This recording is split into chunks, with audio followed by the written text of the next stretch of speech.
प्रश्न है हमारा, यदि 3 अंकों की संख्या 2, 4, x 9 से विभाज्य है तो x का मान क्या है।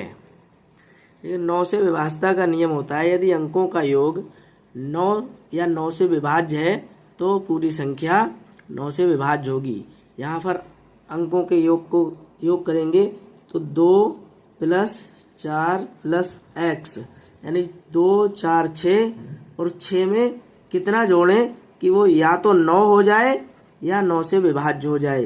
तो हम देखेंगे 6 में 3 जोड़ दें हम तो 9 हो जाएगा, यानी कि हमारा आंसर होगा बी 3।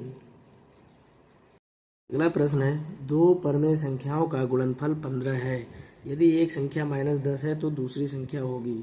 तो जो गुणनफल दिया गया है उसको एक संख्या जो दी है उससे भाग कर देंगे तो हमारा आंसर आ जाएगा। दूसरी संख्या गुणनफल यानी 15 बटे जो संख्या दी है उससे भाग करेंगे -10, 5 से कट जाएगा, 5 दूनी 10, 5 3 15, माइनस का 3/2। विकल्प हमारा डी सही है।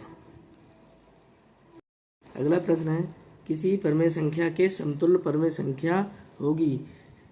इसमें देखिए कोई भी संख्या होती है उसके हम समतुल्य परमेय संख्या, कितनी भी समतुल्य परमेय संख्या ज्ञात कर सकते हैं। इसकी कोई संख्या नहीं है तो इसका विकल्प होगा अनंत। अनंत समतुल्य परमेय संख्याएं हो सकती हैं। अगला प्रश्न है, वह प्राकृतिक संख्या जिसका केवल एक गुणनखंड होता है होगी।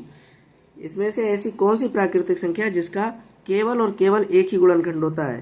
देखिए 7 है, 7 के गुणनखंड होते 1 × 7 यानी 2 हो गए।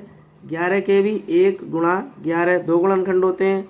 17 के भी 1 × 17 2 गुणनखंड होते हैं। लेकिन एक ऐसी संख्या है जिसका केवल और केवल एक ही गुणनखंड होता है, यानी हमारा विकल्प डी सही है। इसीलिए 1 को ना तो भाज्य कहते हैं, ना ही ये भाज्य है और ना ही अभाज्य।